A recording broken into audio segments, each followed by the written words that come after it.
This video is sponsored by Proton VPN.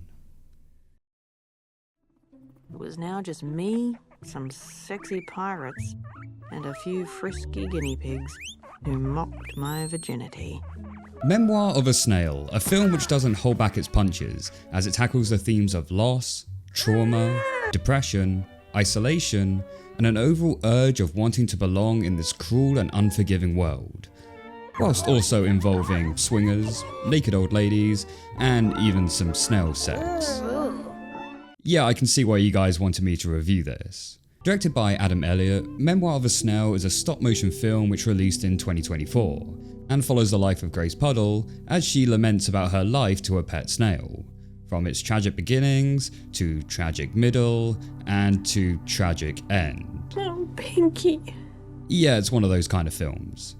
But it's not all doom and gloom, as the film also teaches the importance of embracing your flaws, accepting that bad things will happen, yet showing you can still keep moving forward and live a happy life. Apparently Memoir of a Snail is loosely inspired by Elliott's own life, and all of the characters in it were based on people he met in real life too, which, considering some of the characters we get in this, wow.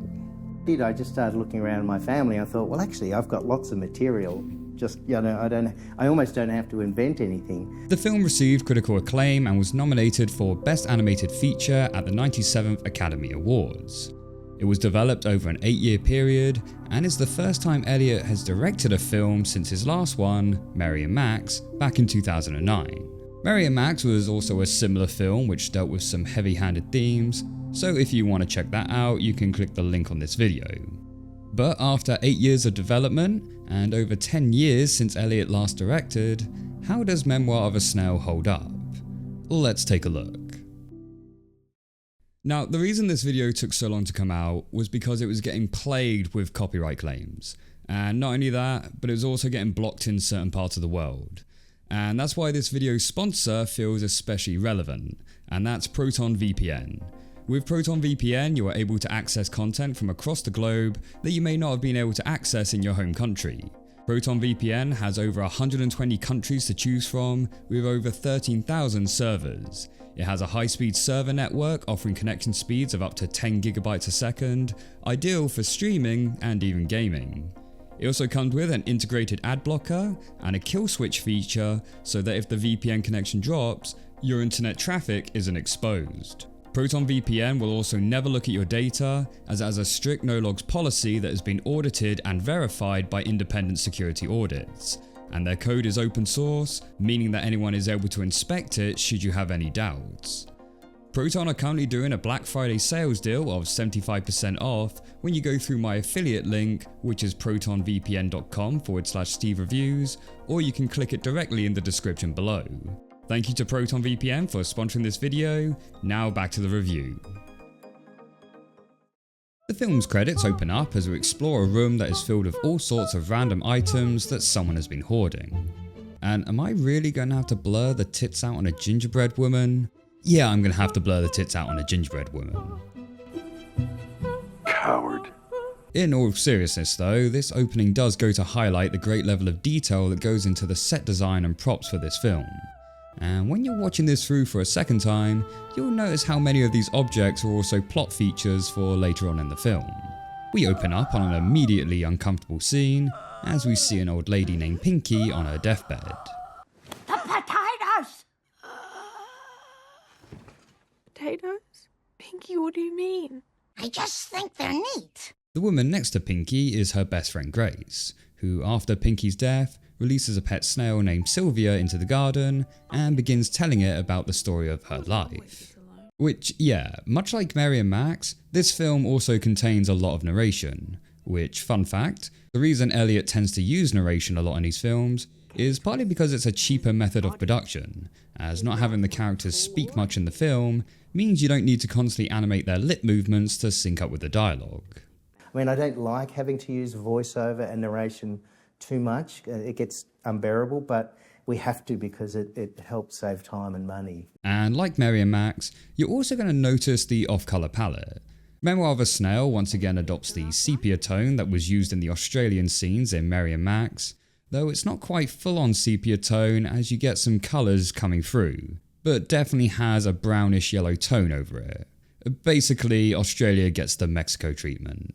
Grace is voiced by Sarah Snook, who I think does a fantastic job, which, considering she's not only the voice of the main character, but also the one narrating the film, so a lot of the film's quality would rest based on her performance, and thankfully she really pulls it off. As Grace begins telling her life story, we start right from the moment that she was born, along with her twin brother, Gilbert. But unfortunately, even at birth, life was already starting to throw its set of challenges at them, as due to complications, their mother died whilst giving birth. We left her womb. She entered her tomb. Wow, 5 minutes into the film and we already have 2 deaths. This is going to be a jolly one, isn't it? We learn that Grace was also born with a cleft lip, and so needed surgery at a young age in order to correct it. I lost so much blood, I needed a transfusion. Okay, I'm not a medical expert by any means, but how are you losing that much blood from an operation on your upper lip? Who was the surgeon? Freddy Krueger? Grace's twin brother Gilbert volunteers to donate his blood, even though initially believing that in doing this would mean that he's having to sacrifice himself, before learning that his donated blood can be replenished back into his body. How long before I die? They quickly explained he wouldn't die, his body would make new blood. Oh. It's a humorous moment, but does go to highlight just how much Gilbert cares for Grace, which is really sweet, and I sure hope nothing happens to come between these two. I thought Gilbert should have the ring. Ooh. I'm gonna wear this till the day I die, Gracie.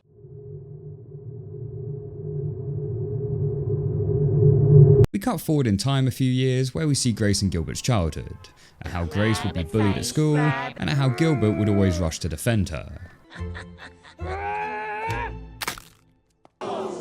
Because their mum was a malacologist who studied snails, Grace also took a fascination to them, and began collecting them both in memorabilia and as pets. And am I really gonna have to blur out snail sex? Yeah, I think I'm gonna have to blur out snail sex. Whilst Gilbert, who also loves animals, has a desire to set them free. You'd think this would conflict with Grace's desire to keep snails as pets, but no, it doesn't. Gilbert also wants to grow up to be a street performer like his dad was, only with breathing fire. We get a little bit more information about their dad, who used to be an animator, but had to fund his passion by busking on the streets.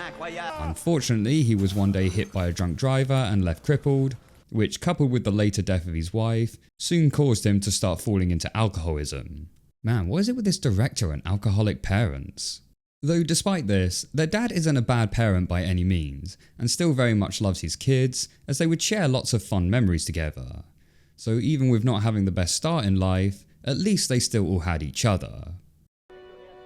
Despite our clapping, this time, Dad never woke. Oh. And to make matters worse, Grace and Gilbert end up getting sent to different foster families across the country, with Grace being sent to a family in Canberra, who, although were loving enough, also happened to be swingers, and so spent a lot of their time out and about at various, gatherings. Whilst Gilbert got sent to a family in Perth, who were a bunch of religious fanatics indulging in cult-like behaviour. Despite the distance between them, Grace and Gilbert would continue to write to each other, with Gilbert promising to one day come and get her once he's able to save enough money.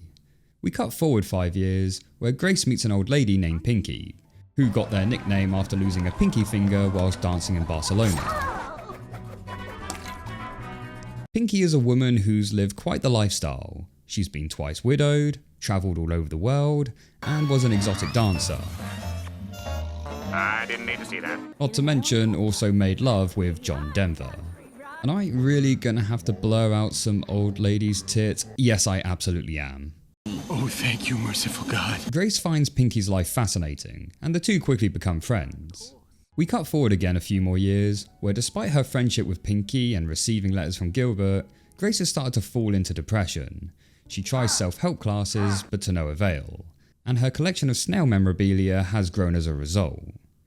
What am I looking at here exactly? Gilbert isn't doing much better either, as he continues to struggle with his foster family and their cultish ways, and as he gets older, he starts to become more rebellious, which his foster mum Ruth would become increasingly annoyed at, even attempting to drug him as a method of control. He's also struggling to save money, as any money he does earn has to go back to Jesus, and Jesus just so happens to love spending said money on whiskey.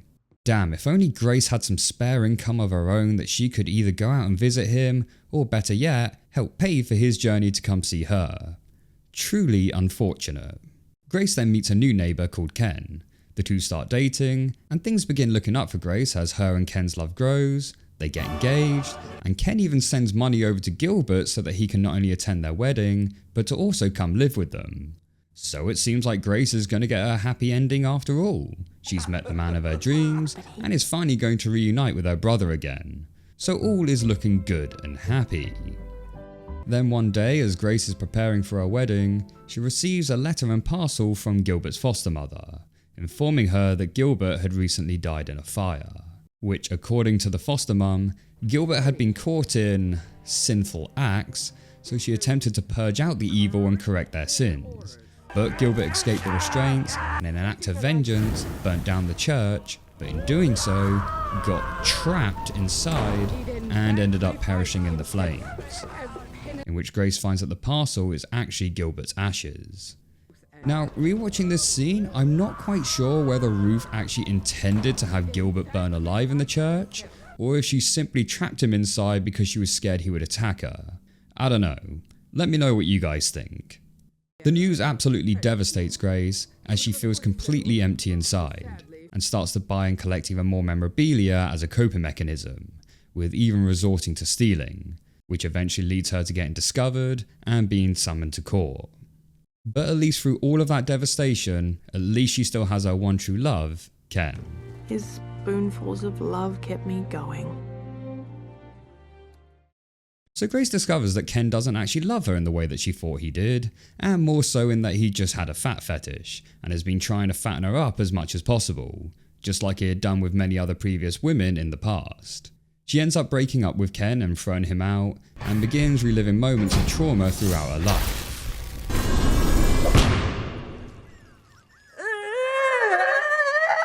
Well, this is getting weird. And also begins to reflect on some of her past decision making. The money I'd wasted could have bought 12 plane tickets to see him, Sylvia. Hey, I already made that comment. Luckily, Grace still has Pinky as a friend, but Pinky quickly starts showing signs of dementia, and her health quickly begins to deteriorate. Which brings us back to where we were at the start of the film, with Pinky now on her deathbed. Now, as someone who's experienced their grandparents go through dementia, there is a real dark comedy to it all, where even though you're watching the mind of someone you once knew slowly fizzle away into a pulp, they do say some of the daftest of things that even in the moment of all the despair, you can't help but chuckle at. What's the name of that German guy whose disease I got? Guggenheim's? It's really hard to explain, but I think this film does a really good job at presenting that bittersweetness with Pinky. Also, this is the point where I'm going to put a spoiler warning for the final part of the film, so if you don't want to hear the twist at the end, now's your chance to click off. So with Pinky gone, Grace is feeling she has nothing left, as for the first time in her life, she is truly alone. She reaches for a box of snail poison in an attempt to take her own life. Oh man, I'm getting Mary Max PTSD all over again. But before actually swallowing the poison, Grace figures out what Pinky's seemingly random comment about the potatoes could have meant. She digs up her potato lot in the garden, where she discovers Pinky's secret biscuit tin. Now, anyone who has ever been to an old person's house know that a biscuit tin will never actually contain any biscuits. And sure enough, in Pinky's tin, there's a letter to Grace that Pinky wrote just after Grace learnt of Ken's secret. In her letter, Pinky talks about her own childhood and how she was an orphan, and how she always felt so caged in her life, but has learnt that the worst cages in life are the ones that we create for ourselves, and she pleads with Grace to get rid of her snail collection in order to set herself free, as her cage has never been locked, but she's been too afraid to leave it. And in a sense, it reminds me of a scene earlier on in the film where Gilbert is trying to set a cockatoo free, and even though he opens the cage door for it, the bird doesn't fly away, and so needs a push in order to do so. We cut forward a bit of time where Grace is now at a court hearing for the shoplifting, where the judge decides to let her off, as he was the same homeless man that she helped as a child many years ago, and so recognises that she has a kind heart. Now, as sweet as this moment is, the reason the judge initially got fired was because he was masturbating in court, and I'm not sure how likely it would have been that he'd get his job back for doing something like that, but sure, I guess. We cut forward again where Grace has now taken up her lifelong passion of becoming an animator, just like how her dad originally was, where she's worked on a project showcasing her life and is now presenting it to a small audience at the Canberra Film Festival. Now, I mentioned earlier how the film is partly based on Adam Elliott's real life experiences. I don't know exactly which parts are based on his life, but seeing this moment where Grace is using stop motion to produce a project to showcase her life experiences, that seems to draw some pretty strong parallels to what Elliott's done with his film. And though there isn't much of an audience who turned up, there is one audience member in particular who takes her by surprise. And that's the reveal of her brother, Gilbert. I thought he was dead. So apparently Gilbert managed to survive the fire by escaping out of a back window, and I guess just slowly made his way across the country, though it's never explained how, where they now end up living together and scatter their father's ashes on his favourite roller coaster, the same one they used to ride together many years ago, where the film ends. I'm a little conflicted with this. On one hand, Gilbert turning up does give the film a much happier ending, and manages to bring the story back full circle as to how the two started, but at the same time, it does feel a little out of the blue. I felt like with Grace slowly losing everyone around her and falling into a depressive state towards the end, only to learn that you need to stop dwelling on the past and keep moving forward, is a little dampened with Gilbert suddenly showing up alive. It seemed that she had already made peace with her past regrets and had moved forward to a place where she was content, so Gilbert felt unnecessary at this point. Ralph, I thought you were dead. Nope. I think if you were to have Gilbert show up at the end, a better way to approach this would have been just to have Gilbert not write back to her once he moved away, thus leaving his whereabouts more mysterious. Then he can have his big reveal at the end, where we get the backstory of his life with the cult family, and why he couldn't write to Grace as the family would restrict his contact with the outside world. And it would also mean with Grace not having ever heard from Gilbert, that she would have a good reason for not saving any money to go visit him. But maybe that's just me. I'd be curious as to what you guys thought about the ending, if you could leave a comment below. Though despite my issues with the ending, I still think this is overall a pretty solid film. Though it's not going to be for everyone. The visual style might be a bit off-putting for some with the sepia colour tones, the characters with their uncanny designs, not to mention some of the more exotic imagery we get presented with, and due to the lower budget, the stop motion isn't going to be as polished as some other popular films such as Coraline or Corpse Bride. But then again, personally I'd say the less polished look actually helps play into the film's uncanny humour and art style. The pacing can lose its momentum at various parts, as the main plot gets sidetracked with us hearing about Gilbert and Pinky's backstories, and even when we are focused on Grace, she can go off on tangents about minor little details that don't seem all too relevant to the main plot. That's a style of storytelling that you're either going to find bloating or charming. And due to a lot of tragic events which take hold in this film, it can feel quite bleak and depressing as a whole. And so for some it may become a bit of an unpleasant experience just to watch our main character suffer over and over. Almost makes me wonder if Elliot thought this as well, and perhaps that's why the revelation of Gilbert being alive at the end felt a little tacked on, as it was felt that the film needed a happier ending. But that's just pure speculation on my part. In saying that about the film's bleakness though, it does actually manage to have a lot of comedic moments sprinkled throughout, even if they can be quite dark in places. And once told me she wanted to die peacefully in her sleep like her cousin who was a bus driver, not screaming in horror like his passengers. And I just love this moment where the old guy is staring at this woman's tits. Not only that, the film does hold a really positive moral about being yourself. It highlights those individuals who struggle to socialise or fit in with people, and at how hobbies can help alleviate that loneliness and bring comfort. but also airs caution at how these hobbies can become a bit of a honey trap and end up causing more harm than good. I was emotionally attached to every single one of them. That's why I couldn't ever throw any of you away. And so tells you that you shouldn't create cages around yourself and that you need to set yourself free. But much like a snail, the film does acknowledge that it's not realistic to be able to leave all your baggage behind, and the main thing is that you keep moving forward, even if the pace doesn't seem all that quick. You know, life isn't about looking backwards, Gracie. It's about living forwards.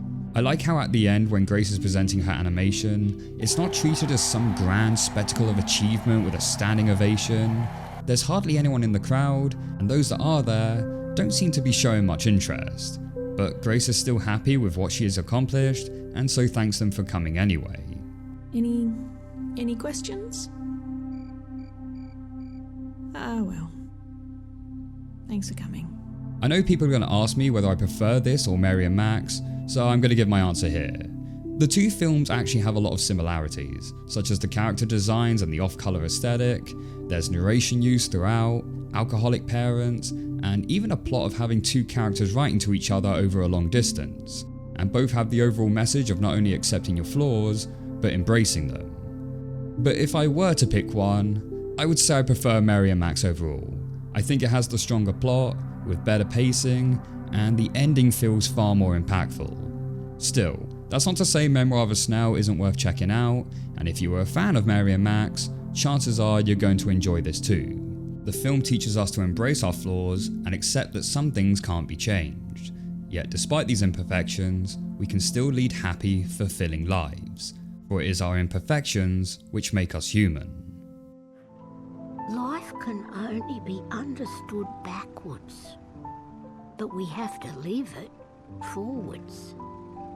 Snails never go back over their trails, always moving forwards. And until the next one, guys, take care.